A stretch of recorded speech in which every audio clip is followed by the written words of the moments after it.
جہاں نہیں بولنا چاہیے وہاں چپتے نہیں ہیں، اور جہاں بولنا چاہیے وہاں بولتے ہیں۔ مسجد میں امام صاحب ڈانٹتے ڈانٹتے تھک جاتے ہیں، بھئی منہ بند کر لو مسجد ہے، لیکن سارے گیہوں کا حساب مسجد میں لگتا ہے۔ تسبیح ہاتھ میں لیے بیٹھا بندہ کروٹ والے سے پوچھ رہا گنا کتنا لگایا ہے، اور وہ دانے بھی برابر چل رہے ہیں۔ پوچھ رہا گیہوں کٹ گئے کہ نہیں، دھان کے بیگے تھے۔ تو جہاں نہیں بولنا چاہیے نا وہاں بہت بولتے ہیں، جہاں کبھی کبھی بولنا چاہیے وہاں قطعی نہیں بولتے۔ اگر آپ شروع سے آخر تک بولے کریں نا تو یوسف بھائی کی ضرورت نہیں پڑے گی۔ یہ اسی لیے آتے ہیں تاکہ آپ بولتے رہیں۔ آپ بول سکتے ہیں نا، میں کافی دیر سے بیٹھا ہوں، میں نے سب کو ایک ساتھ بولتے نہیں دیکھا ہے۔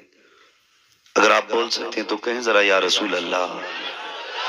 ابھی پیچھے والے لوگ بھی ایسے بیٹھ رہے ہیں جیسے ٹیکس دینا پڑ رہا ہے۔ مرضی ہے آپ کی بھائی، اللہ آپ کو سلامت رکھے۔ میں یہ تو نہیں کہوں گا جو ہاتھ اٹھا دے گا اللہ اس کے ہاتھ کو کبھی فالج نہیں ہوتا ہے، میں نہیں کہوں گا اس بات کو، اس لیے کہ بیماری بھی میرے نزدیک تو اللہ کی طرف سے بہت بڑی نعمت ہوتی ہے۔ یہ مت دعائیں کیا کرو اللہ بیمار نہ کرے، یہ دعائیں کیا کرو اللہ بیماری میں صبر کی توفیق عطا فرمائے، اس لیے کہ اللہ جن سے پیار کرتا ہے انہیں بیماریاں دیتا ہے، یہ سب کو نہیں لگا کرتی ہے۔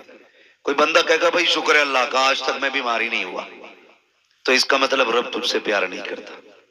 جب بندہ دور ہوتا ہے نا رب سے تو وہ بندے کو آزمائش میں مبتلا کرتا ہے۔ جب بندہ بیماری میں آتا ہے پھر کہتا مالک کرم کر دے، تو رب کو وہ بندے کا لہجہ بڑا پسند ہوتا ہے۔ جب بیماری میں مصیبت میں اللہ اپنے بندے اپنے رب کو پکارتے ہیں نا تو اللہ کو بڑے پیارے لگتے ہیں۔ اللہ تعالیٰ جو بیمار ہیں انہیں شفا دے، اور مولا صبر کی توفیق عطا فرما۔ اس پہ تو آمین کہہ دو۔ جتنے اس محفل میں آئے ہیں مولا سب کو کروڑ پتی بنا دے۔ اللہ آپ کو سلامت رکھے۔ میں شاید اسی علاقے میں پہلی بار آپ کی بستی میں حاضری ہوئی ہے، اتنا تو لکھ کے لے کے جاؤں گا، جتنا بیٹھنے میں ضدی تھے اتنا چپ رہنے میں ضدی تھے، اگر اٹھ کے بھی نہیں جا سکتے تھے تو بول بھی نہیں سکتے تھے۔ ٹھیک ہے جی، اللہ آپ کو سلامت رکھے۔ اگر مرضی ہو تبھی بولیے گا، بنا مرضی کے بولنا بھی نہیں چاہیے، اس لیے کہ وہ گھوڑے کبھی ریس نہیں جیتتے جنہیں سانٹ مار کے دوڑایا جائے، گھوڑے وہی جیتا کرتے ہیں جو چنے کھایا کرتے ہیں۔ میں یہ نہیں کہوں گا گھر سے کون کیا کھا کے آیا ہے، مگر اتنا کہوں گا جس کے سینے میں جتنا عشق کا چراغ جلتا ہو وہ اتنی زور سے ذرا کہہ دے یا رسول اللہ، یا رسول اللہ۔ ماشاءاللہ یہ کس انتظار میں بیٹھی ہے یہ لائن، کیا لنگر ملے گا؟ کمیٹی والوں اگر بتاشے لائے ہو تو انہیں پہلے دے دو، ورنہ میں ایک مشورہ ضرور دوں گا کہ بھائی اگر بھوک لگی ہو نا تو خالی لنگر کے سہارے مت آیا کرو، تھوڑا بہت گھر سے کھا پی کے آیا کرو تاکہ سبحان اللہ کہنے کی طاقت رہا کرے۔ جو لوگ کھا پی کے آئے ذرا وہ بول دیں یا رسول اللہ، یا رسول اللہ۔ اپنے گھر کی بے عزتی کوئی نہیں کرانا چاہتا، بغیر کھائے بھی آئے ہوں گے ماشاءاللہ تو سارے ہی بولیں گے، اور ویسے بھی یہ بریلویوں کی محفل ہے، الحمدللہ بریلویوں کی محفل ہے، اور اپنے بریلویوں کا عقیدہ یہ ہے تیرے ٹکڑوں پہ پلے غیر کی ٹھوکر پہ نہ ڈال، جھڑکیاں کھائے کہاں چھوڑ کے صدقہ تیرا۔ عزیزان ملت اسلامیہ، یہ محفلیں سب کا مقدر نہیں ہوتی ہیں۔ آپ نے بڑی اچھی تقریر خطیب الہند حضرت علامہ مولانا سید مقیم الرحمن صاحب قبلہ سے سنی، بڑی نصیحت آمیز گفتگو سنی، اور حضرت نے آپ کو فتوے بھی سنائے جو جلسوں کے حوالے سے حضرت بیان فرما رہے تھے، لیکن اپنا ایک اصول ہے، اے عشق تیرے صدقے جلنے سے چھٹے سستے، جو آگ بجھا دے گی وہ آگ لگائیے۔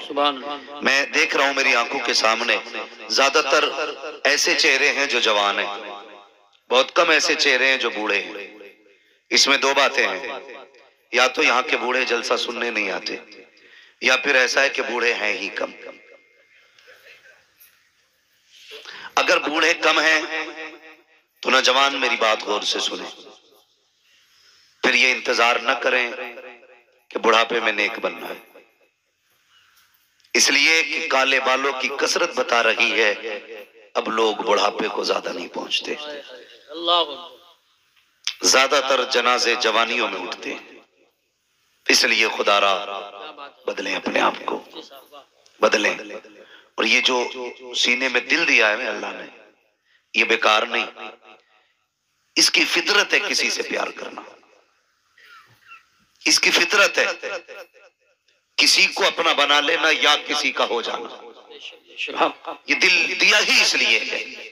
فرق ہے، کسی کے دل میں صرف ماں ہوتی ہے، کسی کے دل میں صرف بہن ہوتی ہے، کسی کے دل میں بیٹی ہوتی ہے، کسی کے دل میں صرف بیٹا ہوتا ہے، کسی کے دل میں صرف باپ ہوتا ہے، کسی کے دل میں صرف بھائی ہوتا ہے، کسی کے دل میں اس کی شریک حیات ہوتی ہے، کسی کے دل میں اس کی محبوبہ ہوتی ہے، لیکن وہ دل مقدر والے ہیں جن کے اندر مدینے والا مصطفیٰ رہا کرتا ہے۔ سبحان اللہ، نعرہ تکبیر، نعرہ رسالت، نعرہ غوثیت، مسلک اعلی حضرت، فیضان اعلی حضرت حضرت علامہ مفتی حماد رضا صاحب قبلہ، علماء اہل سنت۔ سبحان اللہ، سبحان اللہ۔ نوجوانوں، میں اکثر کہتا ہوں اجالے اپنی یادوں کے ہمارے ساتھ رہنے دو، بے شک، نہ جانے کس گلی میں زندگی کی شام ہو جائے، بچہ ہو جوان ہو، ہر بندہ یہی چاہے گا میں جنت میں جاؤں، ایک بندہ یہ نہیں کہہ سکتا مجھے جنت نہیں چاہیے، سبھی کو جنت چاہیے۔ جنت ملے گی کیسے؟ جب تک بکے نہ تھے تو کوئی پوچھتا نہ تھا، تم نے خرید کر ہمیں انمول کر دیا۔ میں اکثر یہ جلسوں کی باتیں میرے سامنے آتی ہیں، کمیٹی والے شاید یہاں ہیں نہیں، میں اکثر یہ بات کہا بھی کرتا ہوں اور آج بھی آپ سن لیں، جو جلسے کراتے ہیں اکثر انہیں جلسے سننے نہیں ملا کرتے، وہ مہمانوں کو لانے میں، لے جانے میں، مہمان نوازی میں، لیٹانے میں، بیٹھانے میں ہی پورا جلسہ نکل جاتا ہے، وہ اگلے دن مل جائے تو یوٹیوب پہ اپنا جلسہ سنتے، بالکل اسی طرح جس طرح اکثر بانٹنے والے بھوکے رہتے ہیں، اسی طرح جس طرح گھر بنانے والے ٹپکتی چھتوں میں رہتے ہیں، اسی طرح جلسے کرانے والے اکثر جلسوں میں نہیں بیٹھ پاتے۔ میری تو دعا ہے یہ جہاں بھی ہونا، کمیٹی والوں ایک بات یاد رکھنا، میں شاید کسی کا نام لے کے کسی کو عزت دے جاؤں اور کوئی میری نظروں سے اوجھل ہو جائے، لیکن ایک ہمارا محبوب ایسا ہے جس کے پیار میں ہم نے یہ جلسہ سجایا ہے، کوئی نام لے نہ لے، وہ مدینے والا سب کے اپنے نام بھی جانتا ہے، سبحان اللہ، سب کے باپوں کے نام بھی جانتا ہے، کون کس خاندان سے تعلق رکھتا ہے حضور وہ بھی جانتے ہیں، کس نے کس دل سے یہ محفل سجائی ہے آقا کو وہ بھی خبر ہے۔ دو تین باتیں کہی جاتی ہیں جن سے تکلیف ہوتی ہے، نوجوانوں بات سچی ہو تو آپ کا ساتھ چاہیے، ورنہ ضروری نہیں ہے 365 دن میں 400 تقریریں کرتا ہوں، ضروری نہیں ہے ہو کا یہی نکالا جائے، بات صحیح ہو تو تسلیم کی جائے۔ بات کہی جاتی ہے اتنے جلسے ہو رہے ہیں کوئی نماز ہی نہیں پڑھ رہا ہے، کیا فائدہ جلسے کرانے سے؟ اگر ہم میں سے کسی کے ذہن میں ایک بات ہو تو یہ بات ذہن میں ڈال لیں، پہلی بات تو ہم جلسے اس لیے کراتے ہیں جب ہمیں حضور کی یاد آتی ہے اور جی چاہتا ہے کوئی ان کی زلفوں کی بات کرے، کوئی ان کے لبوں کی بات کرے، کوئی بتائے ان کی نگاہیں کیسی تھی، کوئی کہے وہ کیسے چلتے تھے۔ ہمارا جب جی چاہتا ہے کہ ہم ان کو سنیں تو ہم جلسے سجا لیتے ہیں، اس لیے نہیں کہ یہاں درسگاہ لگی ہے، اس لیے کہ یہاں بیٹھ کے کوئی مدینے والے کی باتیں سنائے، اور جب مدینے والے کی باتیں ہوتی ہیں خدا کی قسم ایک دن نہیں بلکہ برسوں تک دل حضور کے عشق میں جھوما کرتا۔ سبحان اللہ، ماشاءاللہ۔ ایک وجہ، دوسری وجہ ہمارے جلسے سجانے کی یہ بھی ہوتی ہے، دوسری وجہ یہ بھی ہوتی ہے کہ ہماری قوم یہ جو مدرسوں میں اب نہیں جا سکتے،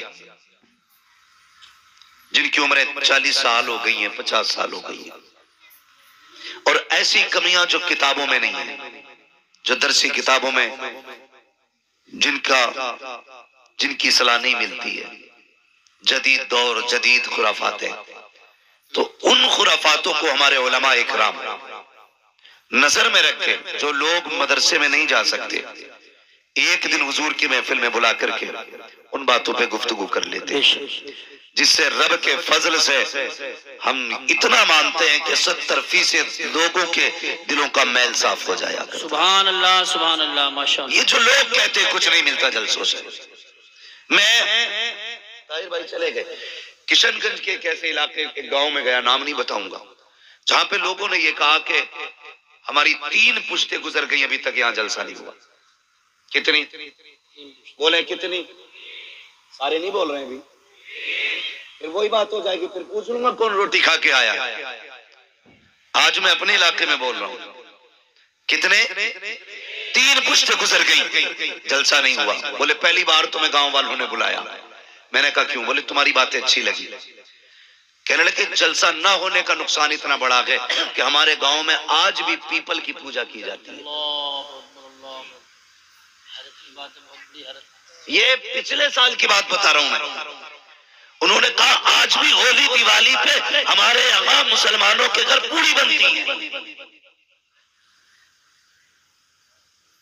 آج بھی کسی گھر میں بچہ پیدا ہوتا ہے تو فلاں مندر پہ چڑھاوا